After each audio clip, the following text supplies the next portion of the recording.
What's going on, everyone? You know who it is. It's the MADHATTER. And this is the second installment of my What the Heck series. Last week I talked about LeBron James going back to Cleveland. And this week, also what happened last week was MLB All Star Break. Now, as everyone knows, this is the last year of New York Yankees shortstop and all-time great Derek Jeter. Now, as a Red Sox fan, I respect the guy.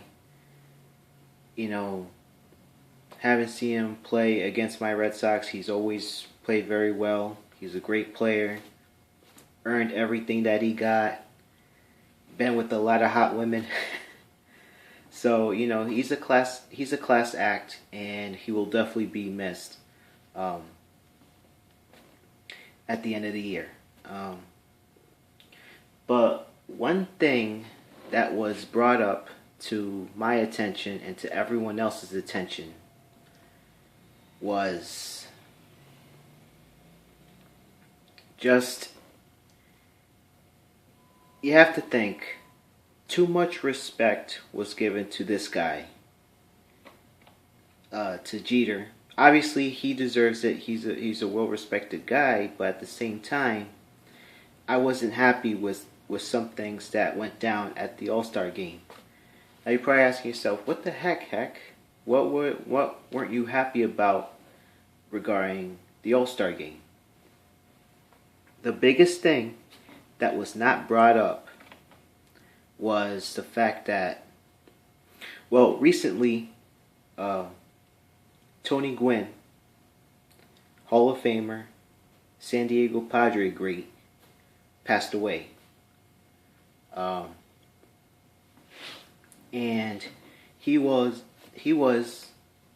for anybody who doesn't know Tony Gwynn, he was a multi-time All-Star, great hitter, great player.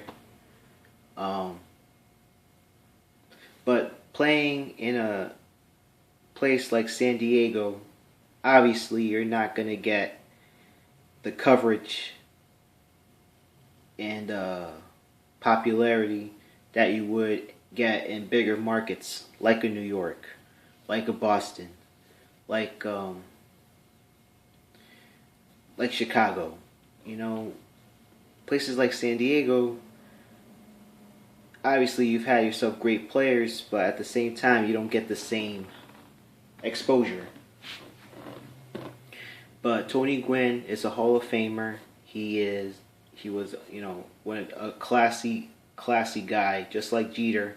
But no, during the All Star Game last week, not one mention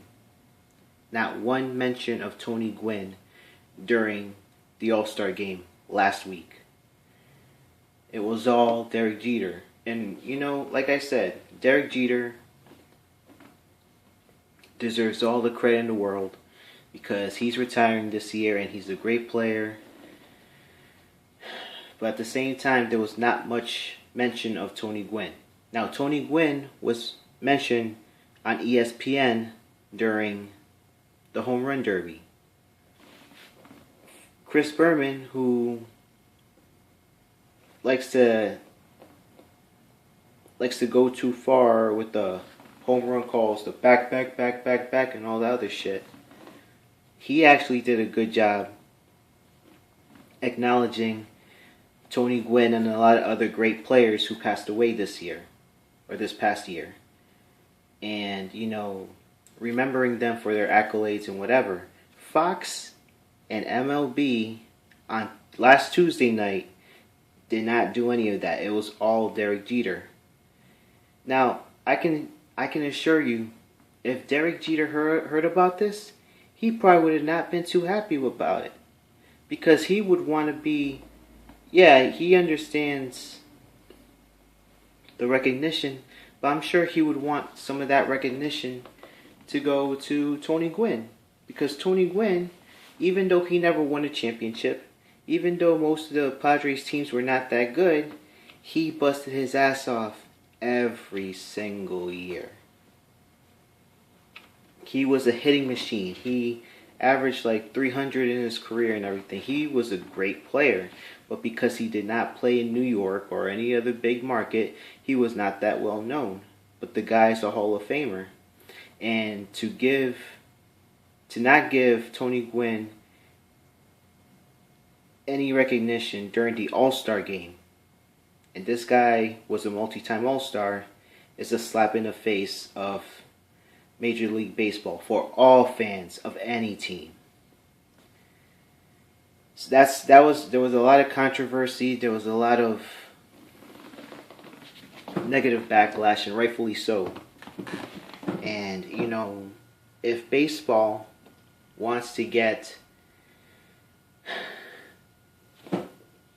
there's always talk about what baseball needs to do to make the game better. Now, you're asking yourself, what the heck? What can you do, meaning me, what can I do to make the games better? Well, I'll tell you how to make the All Star Game better. Get rid of home field advantage. That stipulation that, this one counts. The All Star Game should not count. It's an exhibition. What you're doing is you're how do I say this? You're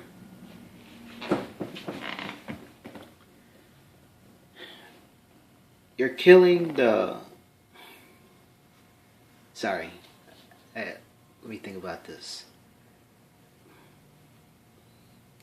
What's the point of having the best record in baseball? Having that home field advantage. That is what should happen. If you have the best record in baseball, American League or National League, you should have home field advantage. And as the playoffs goes on, as the postseason goes on through October, then whoever has the best record leading up to the World Series, American League or National League, should have home field in the World Series. Don't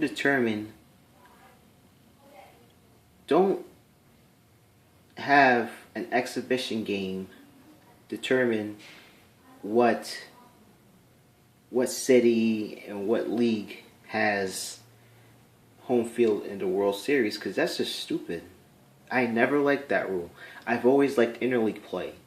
I love interleague play because as a Red Sox fan, we always get to see AL teams every single year, but I like to see, like this year, we got the National League Central. So obviously teams like the Reds and the Cardinals, teams like that, you're having an opportunity to see them. And, the National League has a lot of great players and all. But there's just a lot of things that need to be done with the sport of baseball. And the fact that Bud Selig, who I've never really had any respect for, I'm glad he's retiring at the end of the, real soon. Because he's done a lot wrong with the game. And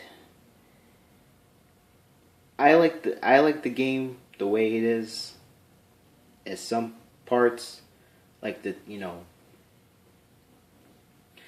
speeding up the game, I don't know how that will work, but just the All Star Game in general, having an exhibition count for home field is the stupidest thing I've ever heard. I never liked that move. I never liked that rule.